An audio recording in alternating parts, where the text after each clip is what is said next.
backyard, and we're going to try to do a few things a little bit differently today. I know that usually we talk about bugs and agriculture and gardening and, of course, bees.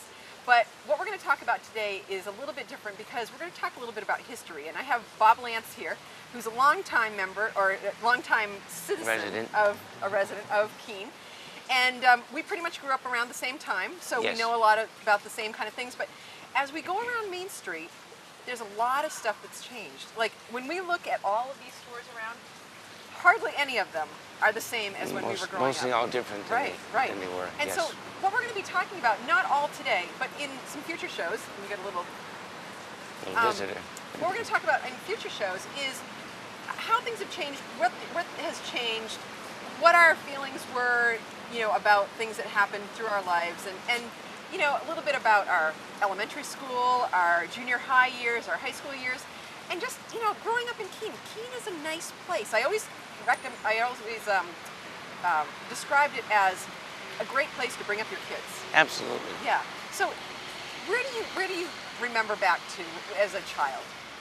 Distinctly, I can remember moving from Eastern Avenue in 1965 when I was 4 years old because it was freezing. It was about in beginning of September, and it was a cold day, and seeing as they didn't have room for me in the truck, they put me in a little cage. I think it was a part of a chicken coop when they were moving it up there. So they thought it'd fit in there pretty well, so there you have it, up to Chapman Road in a cage. Okay, so how did you get to Chapman Road? You had a story about how you guys got to Chapman Road. Yes, my father had spoke to Mr. Kulick that ran the market in Winchester. Yeah, and your dad was Bob Lance from the jewelry store, He Lance was. Jewelers. He, yeah. That was during probably the first 6 or 7 years he was in business. And he was relating to Mr. Kulick that he didn't think he could afford to buy a house. And he literally handed him $10,000 on a handshake, not even a signature. And it's funny, but that's what people did back then. Absolutely, right, yeah. Right. And they were a lot more trusting, and with good reason, because of the dynamics of how things were. Right. So you guys lived up on Chapman Road. You had a farmhouse there? Yeah. It was the old McAllister farm. He was a doctor a few years before Mr. Kulick acquired it. And he had a big family and everything. And at one point, that house was going to be the country club. They had built a small pro shop, a little outbuilding, and I think financially it fell through. I don't remember the details. Yeah. I'm sure some folks a little bit older than me would probably understand. So you're lucky because Chapman Road's a nice place to live. Beautiful place to live. Yeah. A little far from downtown, but it's a real fast and quick ride down the hill. It's all downhill. Down the hill. Right. Getting Going back home is the worst part. Right. So, like in the summer, what would you do? Would you go up to like Robin Hood, or did you guys have a pool? Or? We used to hike up at Sunset Rock all the time. We lived right down the road from it, literally. Ride our bikes everywhere. I had friends. Most of my friends lived downtown. Excuse me. And so riding everywhere we could go. Up to on Gilsum Street, there was a project where it had hills, and it was like a big dirt mound, almost like an amateur motocross trail. So we'd try our luck at that. But up on Chapman Road, we set up jumps in the road and do all sorts of crazy things. We did the same things. With no it's helmet, just funny. Yeah. no protection. No. It was fun back then. Absolutely. Yeah, we could do what we wanted to. We didn't have to worry about where we were until dinner time or lunchtime or whatever. When the street lights came on, it was time to call your home. folks and go home. Yeah. Right. So, were there any stores that you liked to shop at? Like, when you would get change or anything like that? When I get a little bit of change, it was either Woolworths or Jupiter, usually, because they were right down the street from my dad's store, to buy a model. That was a big thing. Yeah, you like building models? Oh, yeah. Like cars or? I had cars. I had the monster ones. I had, you name it, motorcycle ones and different ones that were popular back then. Yeah. Nobody, well, some of you guys probably realize, but Woolworths, that was a pretty cool store. Back then we didn't think about it because it was there. But now that it's not there, you kind of miss them. They had an interesting thing. They'd have a little paper tag and a balloon, and you'd pick one of the balloons out of the bunch and pop it, and the price tag would fall out, and that's what you paid for the balloon. Right. And somewhere there was a penny in one of the bunches. Yeah. So they said. Yeah. I don't think anybody ever got one. A penny. But, yeah. And so, what was your favorite stuff to eat? Where did you like to eat when you were My favorite downtown? stuff to eat was my mom's cooking. Oh, really. Yeah. Especially well, meatloaf. Yeah. Well, It was back then, we all ate dinner together. absolutely. Nobody Oh, yeah. was out, Yeah. shooting here, shooting there, doing, baseball and all these different things. I remember saying to my dad, I don't like whatever it was, and I think it was oyster stew or something. He says, I think Lindy's is still open. Best of luck. Yeah, And yeah. that was it. No I know. ride, no money. No. Best of luck. Right, right, right. Well, back then we ate what we had on the table, and that was Yep. that was the way that it was. That was it. Yeah. Absolutely. But I do miss those times. I miss getting the family together, at I every guess it's meal. a pretty rare thing now. Yeah. Yeah. From what I heard and Right. what I've witnessed, Yeah. the whole dynamics has changed. Right, But right. It's just the as way long it as is. they're still together, right? Yeah. That's what counts. Yep, yeah. So you were telling me a little bit about your adventures down towards Victoria Street. Yes, the infamous corner of Church and Carpenter Street. Yeah, yeah. And you uh, guys may remember this too, so it was- listen up. That would have been Arnold's store. Actually, it was a Fairbanks store to begin with, Uh-huh. and I believe Arnold married into the family. Thus, he became the proprietor. And Arnold has an interesting reputation as being a little odd. But my friend and I went in there when he did the neighborhood paper route in those days, and we were probably about 8 or 10 years old, I would guess. And a gentleman came in a trench coat, and he asked Arnold, he said, I was going to buy some beer, he says, but I don't have change for 100. And Arnold said, I can change that for you. And the guy says, no, you ain't got $100 in there. And Arnold says, sure I do, sure I do. And he kind you of were right there. puffed himself up. We're waiting to pay for our candy and ice cream, and wide-eyed at the counter, and all of a sudden the guy pulled out a revolver, and we bolted. We four went to payment and just bolted out the door. I can't imagine. And back then you didn't have that kind of thing happening in Keene, No, really. and it's something you don't forget. Right, right, right. So you were saying you rode your bikes around. Where did you get your bike from? Let's see. Zimmerman's? No, actually, my first 10-speed did come from Zimmerman's, Yeah. but my dad went out on a limb when I was about 8 years old and bought this bike from Grant's with a steering wheel on it. I since gave it away. I wish I hadn't, because Yeah. it would have been a collector's item. Right, but right. It was a Grant special 3-speed with a sissy bar, long, bar in the back, Yep. and fluorescent stickers all over it, and the Yep. whole Yeah. crazy Now, stuff. did you do the cards and the wheels? Yeah, I think I did at one Yeah, point. yeah, I yeah. think I was riding a motorcycle. Yeah, we have to. I mean, that's what we did as kids. Yeah. So, yeah. So, Bob, tell me a little bit about what it was like having your dad own Lance Jewelers. Well, it was fun because I always had someplace to go and something to do after school, even if there was nothing to do. Usually it meant work, but, Right. but it was fun work. Yeah. I always had a fascination with machinery, and I do recall taking apart one of the NCR cash registers and repairing it before the repairman got there, and he came from Boston, and he had nothing to do.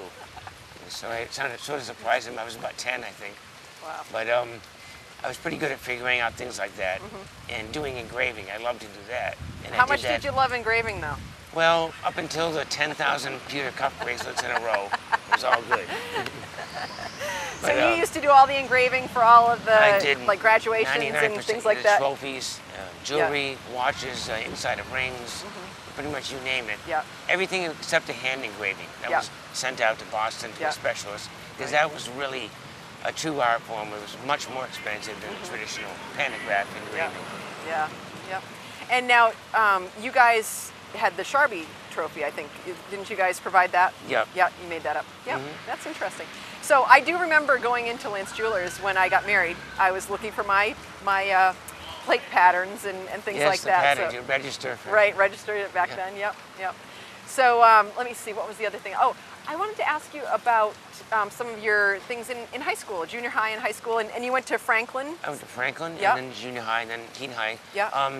At Franklin, I started out playing drums. A very good friend, probably my dad's closest friend, was Alden Thrasher. Oh, yeah. He became a painter and gave Yeah. lessons and Right. such later on in his life. His son, Lindsay, was killed in an accident. I believe it was an auto accident back when I was probably 6 or 8 years old, something like that. I think it was 6. And his brother, Tim, was so distraught that he gave up playing the drums. He just couldn't do it anymore. Right. And my folks had a talk with their parents, and he ended up giving Tim, they gave the money to the parents, and I think they gave it to Tim to maybe do something else with it, to sort of Get through. provide some relief for them, Right. you know. Right. And I cherish that thing. When I was home, I played it all the time, and it wasn't until about 1976 or so that my parents decided I wouldn't be able to bring it to Maine, and I spent more and more time up there. So one year, I thought I was getting crafty, and I traded it in for a bass and an amp. Oh, and that lasted. Yeah, Yeah. that did, actually, Yeah. much to the dismay of my Oh, parents. Well, it's better than a drum, though. I mean, to listen to somebody playing At the least you drums can all turn the it time. down. you Right, know? right, yeah. But I got a chance to play. My mom played piano with the Lions Club for many years, and I actually got a chance to play with them back when I was very young. A one-shot thing, just as an exhibition, kind of fun show. Yeah. And primarily, I played in the junior high school band, the regular band. There was always a lot of drummers in any orchestra or band around here. Yeah. Sometimes in abundance wasn't a good thing because you get to play on one or two songs, and you'd have way too much free time to horseplay, which So you took up the bass. I did. And there weren't that many bass players, probably, were there? not really. Back then, it was primarily drums and guitar. I think drums really might have been an aggression thing. You want to hit something. Well, it's cool, but, too. And it's cool. Yeah. And, Yeah. you know, and a lot of the great musicians were drummers. Right. Back before that, Buddy Rich and stuff. And all the kids thought he was just it, you know. Even if they didn't listen to that sort of music, Right. they knew what was what. Yeah. 'Cause he was Yeah. beyond, Yeah. you know. Yeah. So what have you done with your bass playing? I played in several bands, did some recording in town here, down in Springfield, Mass, a little bit up on the seacoast. Fortunately, I knew a lot of people that were already in bands, but for whatever reason, one of them got injured and I filled in for them. So I got to play with more different people at different times than probably most people did. I always thought diversity was the key. Don't ever stick to one band or one style. Just play what fits. Right. No matter what you're And playing. it gives And you try growth. try to blend, and it does. Yeah. And it affords you a lot more opportunity than if you stick to one style, and you know, that could give you longevity. I know guys who play classic rock since I was in high school, and the band's still together. Yeah. But I don't know if it's a short attention span or what, but I prefer to kind of, it's not that I got bored with something, I just want to do something else There's in so addition. much to life. Right, Yeah. right. Yeah. I mean, you just don't want to stop. You want to keep going. Absolutely. So I saw a post. You've been posting a lot of stuff on Facebook, I have. and I saw a post that your dad had this guitar. I can't remember what kind of guitar it was. It was an airline made by the K Company, sold under the airline name.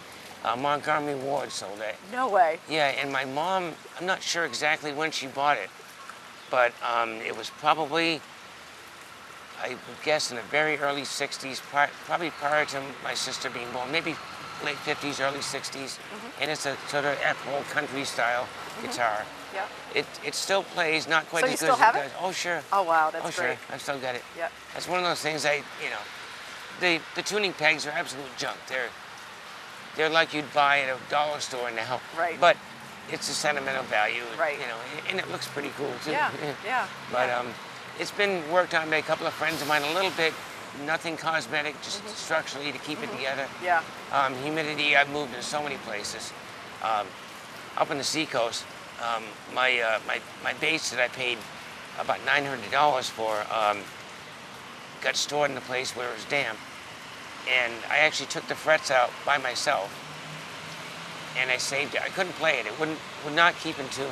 So I pulled the frets out, and it's the most amazing sound. It almost sounds like a fretless piano. The tone of it is beautiful. It So you made still such have a that huge too? difference. Oh yeah, Wow. that's the one I prefer to play. But it's not really for every kind. If you want a real solid sound, you're better off with a fretted bass. You get more consistency and more punch. Yep. But if you want a really nice tone, you go with the fretless one. Interesting. Interesting. That's my opinion. Yeah, yeah. So you've been posting, as I said, on Facebook. Yes.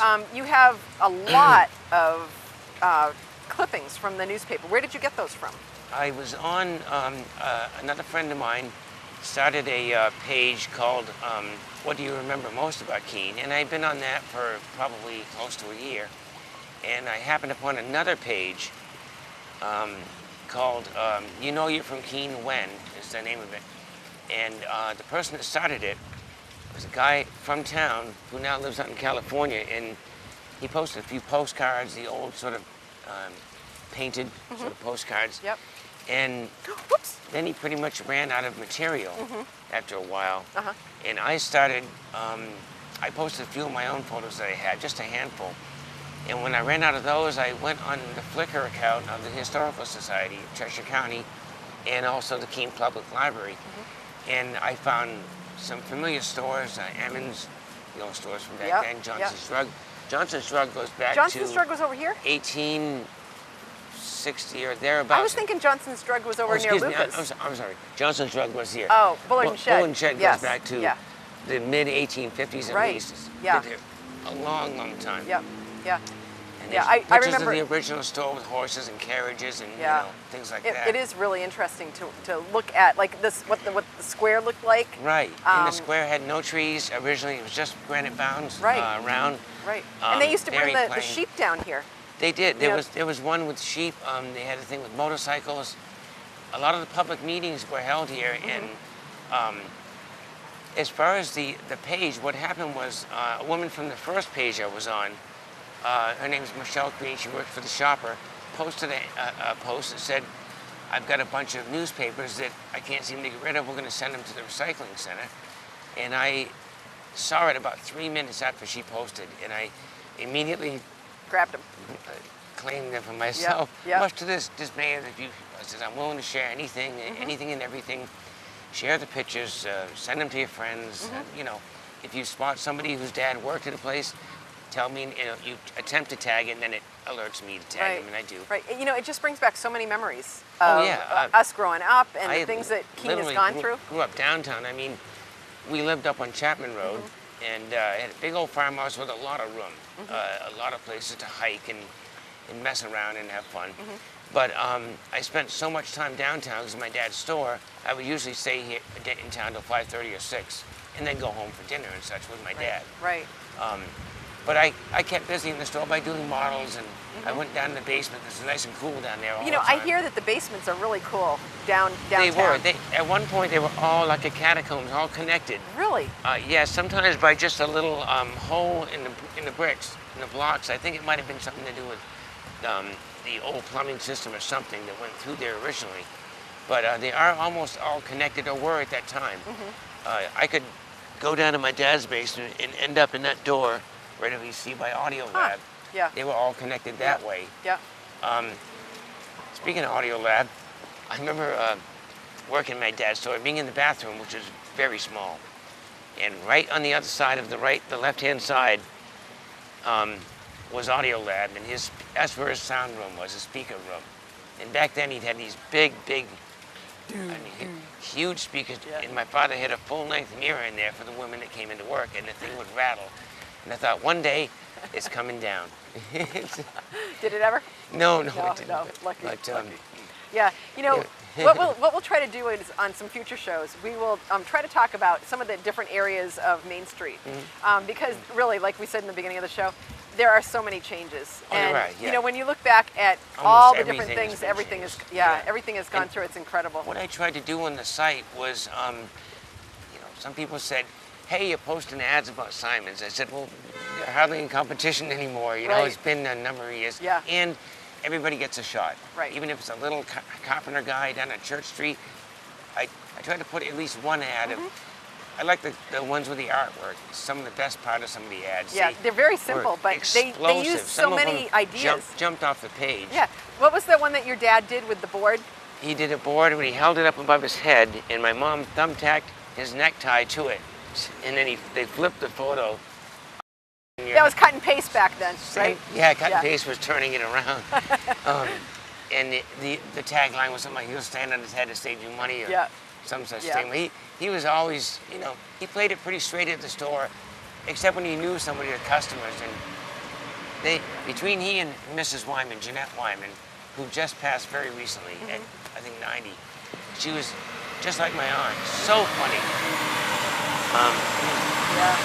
Her husband was a think he was a bus driver, and his brother as well, Ted Wyman, was in charge of the Cheshire Transportation at that time.